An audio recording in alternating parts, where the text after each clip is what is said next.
કાંકરેજ તાલુકાના થરા હારીજ રોડ પર ટોટાણા અસાલડી વચ્ચે ડીપમાં રોડની બંને સાઈડ સુરક્ષિત કરવી જરૂરી।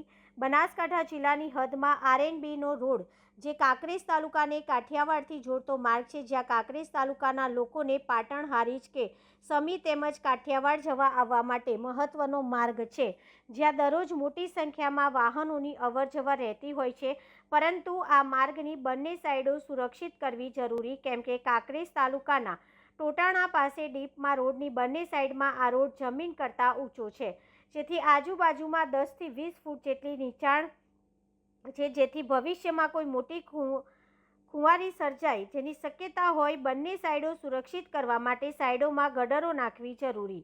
કાંકરેજ તાલુકાની હદમાં અને પાટણ જિલ્લાના અસાલડી પાસે ડીપ આવેલી છે, પરંતુ જ્યાં ભવિષ્યમાં કોઈ મોટી ખુવારી થવાની શક્યતાઓ અને મોટી જાનહાનિ સર્જાય તે પહેલાં તંત્ર દ્વારા બંને સાઈડો સુરક્ષિત કરવી જરૂરી છે, કેમ કે ચોમાસામાં વધુ વરસાદ પડે ત્યારે આ ડીપ ઉપરથી પાણી વહેતું હોય છે। અગાઉ જ્યારે બનાસ નદી જ્યારે પૂર આવ્યું ત્યારે એક કાર પાણીમાં તણાઈ ગઈ હતી, જેમાં સવાર લોકોના કાર તણાઈ જવાથી મોત થયા હતા। તો સત્વરે સત્તાવાળાઓ આ માર્ગને ગંભીરતાથી લઈ બંને સાઈડો સુરક્ષિત કરાવે તેમ આ વિસ્તારના લોકો ઈચ્છી રહ્યા છે। અહેવાલ જયંતિભાઈ ઠક્કર, સિહોરી, કાંકરેજ।